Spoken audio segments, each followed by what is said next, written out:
Well, first up, tell us about the step up of the team and how you guys have really stepped it up here in the second half of the season. Absolutely. So about halfway through, about 12 games, I would say, I think, we came together as a team this one practice, and we had like a little team meeting right down there. And right down here, yep, okay. Yeah. It was like a really bonded and connected conversation with one another.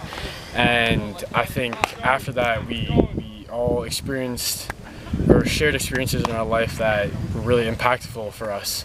And after that, it was like a very, I would say, like mature conversation. I feel like after that really made us become a really tight-knit group, a really tight family. And after that, we've had tons and tons of games where we're fighting for each other, playing for each other's backs, and I feel like that was a big shift for us in our success. All right, Rocco, what can you add to that? Are you going to dispute that, or no? I couldn't agree more. I mean, I think the same thing, but I think specifically at the beginning of the season, after having, we went 16-4 last year, we were looking a little bit too far in the future. We were expecting us to be NEC champs again, but once we were about 500 in the season, we were like, we just need to get in the tournament, and once we're in the tournament, anything can happen, as you can see.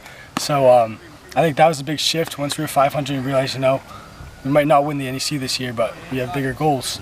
So I think after that, and of course after that little bonding we had, we started becoming more of a team, playing for each other instead of ourselves, like we said. And from there, it's just been, we've had a few walk-offs. The team's getting a little more excited. We just knocked off a 1 seed. Like, everything's coming together at the right time.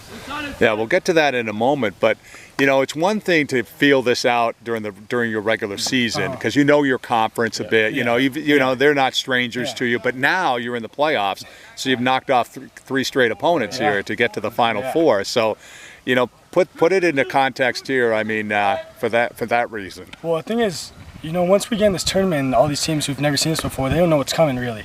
We're a 24 seed. They're like, maybe we can throw our 2 guy, even our 3 guy.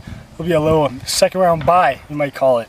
And I mean, obviously, it hasn't been that. We've come out fighting. We've punched teams in the mouth early, and obviously just ran with it. The bats got hot at the right time. And, we've been able to pull out some close games. And, we're still rolling.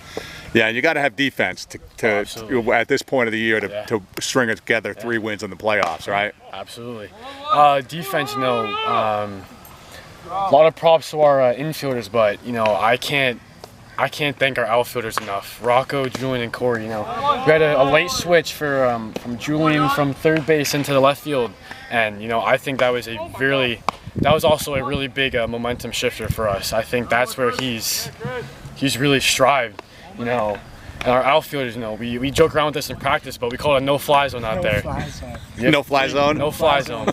No balls will ever get down. And so I couldn't thank these boys enough for tracking down numerous I would say hits, but these 3 out there catching everything. So I couldn't thank them enough. I mean, I could see if you had a sinker ball pitcher, you have a no-fly zone out there, but it works. It's good. All right. So here we are. We're going to scan out here. This is the final practice before the Final Four here, right? So give a shout out, Rocco. I'll start with you here to a teammate or 2. Feel free to do that. And maybe share a story on them as to what they've done in the playoffs. I got you. First one, I was with Corey Grimes. Obviously, he was my heard of him. Yeah. He's my quarterback for football. We have a good connection. He's my buddy out in the outfield.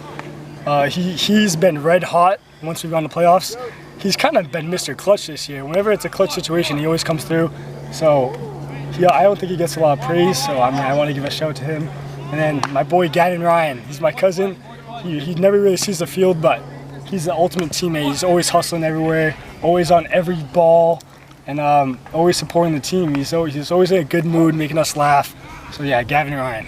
I mean, when you think of Corey Grimes this school year, I mean, how many clutch moments has this guy been in this year? I mean, who had a senior year like this? Insane. He's calm and cool under pressure, and it shows. I mean, you saw it during football season, and you're seeing it during baseball season right now. So. Wow. Yeah. All right. How about yourself? Who would you shout out to? I would shout out Shaker Sell, our catcher. He's our catcher.